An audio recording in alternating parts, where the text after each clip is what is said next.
campaign in Italy is something that it sort of sits outside of the mainstream popularized narrative of World War II history.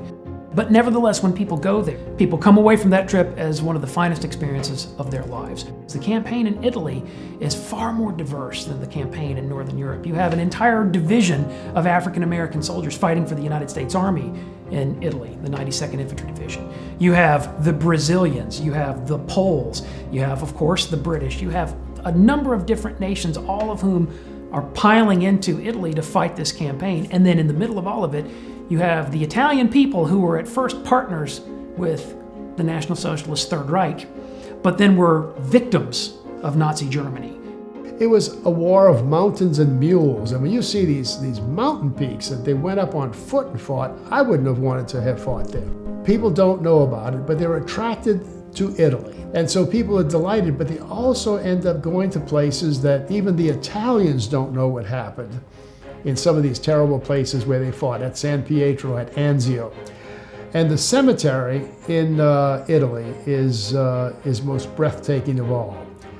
Unlike the cemetery in Normandy, that's mostly a field, this is half the men buried in twice the size, with beautiful trees, and it's almost artwork.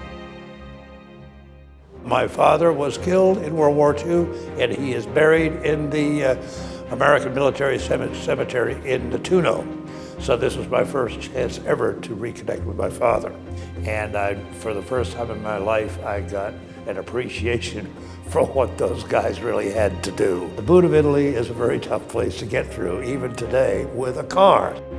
But the Italian people that we run across as we're making these trips, they're great. They are just lovable, and they love us, and they open their doors to us, and the whole country just, you want to see more.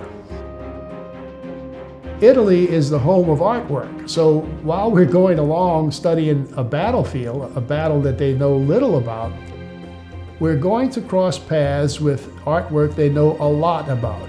It's something for everybody. And if you're strictly military, that's good. But if you're military, you want a little bit more, Rome is there. We went to some places where most tours would not normally go, and it turned out to be just a winner. Everybody was very pleased with it, and I'd do it again. In fact, who knows, but what I will.